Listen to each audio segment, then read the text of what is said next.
Hello, welcome to Mr. B's Ukulele channel. Please like and subscribe, and I hope you enjoy watching. Hello, this is my tutorial for Auld Lang Syne, written by Robert Burns in 1788. I'm releasing this on New Year's Eve, so I hope everyone's having a great time. And if you're watching this afterwards, then Happy New Year to you, and good luck for 2022. I hope this brings in a good new year for you. Okay, we're going to jump straight into the song. I've put this in as a level 4 piece. The chords are really easy, but I've done this as another finger-picking song. And this one's got quite a challenging finger-picking pattern with it, so it's a bit more demanding on the finger-picking side. And if you're not familiar with my finger-picking tutorial series, do have a look at some of my finger-picking arpeggio patterns because you'll need to master those to have a go at this song. So by all means, just have a go at the song, but you might like to also have a look at the finger-picking tutorials separately. And I'll leave a link to that series at the end of the video for you. So in this song we'll have a quick look at the chords and then we'll focus on the finger picking pattern, and then we'll do a bit of a walkthrough. You'll need to forgive my voice, it's a bit croaky at the moment, so I've just in the middle of recovering from COVID whilst I'm recording this, so I'm stuck in isolation. I thought I might as well do a couple of Christmas videos a little bit ahead of time, so forgive the raspiness of my singing when we get to it later on. Here we go though, let's have a look at those chords for Auld Lang Syne. So we have 4 chords for this song, and on that level it's very, very easy. We've got a C, we've got the G, the G7, and an F chord. But if you have a quick look at the diagram, you'll see it's not an ordinary F chord, it's a slightly modified F chord, and all I've done is I've taken the bottom A string and I've basically turned that into a top C by placing my 3rd finger on the 3rd fret there to turn the A into a top C, because we've actually got an A already on the top string on the G, where we've got our 2nd finger there. That is also our A, so we've got the A covered already. We don't want 2 A's for the finger picking, because of course the finger picking picks out every individual sound, it doesn't play it as a collective chord, so we don't want a repeated string. So we've turned that bottom A instead into a top C, which gives us the lovely arpeggio effect. So let's have a look at the finger picking pattern now and figure out how we're going to do this. So the first thing to be aware of with the finger picking is that when we read through the song, we're just playing the chords in our left hand as we would if we were strumming.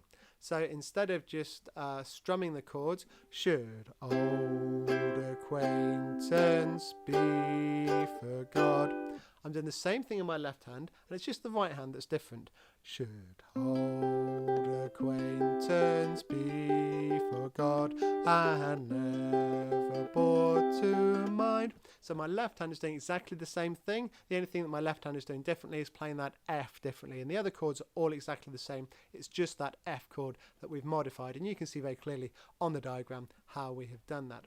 So let's have a look at the finger picking pattern, and we're actually doing what's called an arpeggio, which is where you go up the 1st, 3rd, 5th and 8th notes of the scale, da da da da da da da da da da da da da da da da, and that's an arpeggio, and that is what we are looking at here.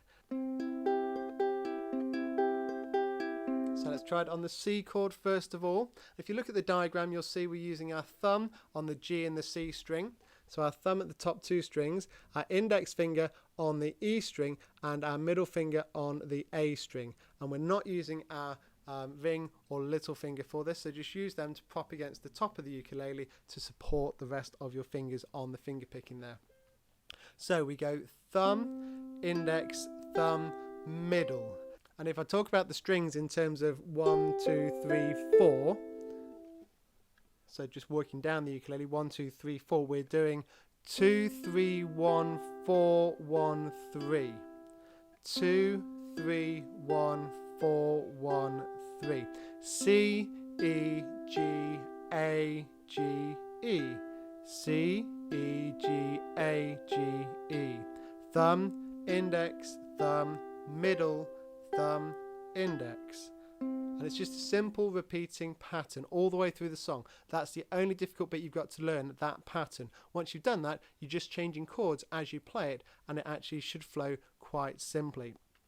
So have a good look at that pattern, work out slowly and carefully where your fingers go, and then try that again. And let's do a walkthrough now and just slowly go through the start of the song so you can see how it fits together.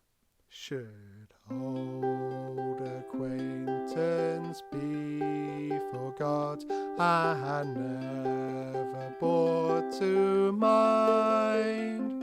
Should old acquaintance be forgot and days of Auld Lang Syne?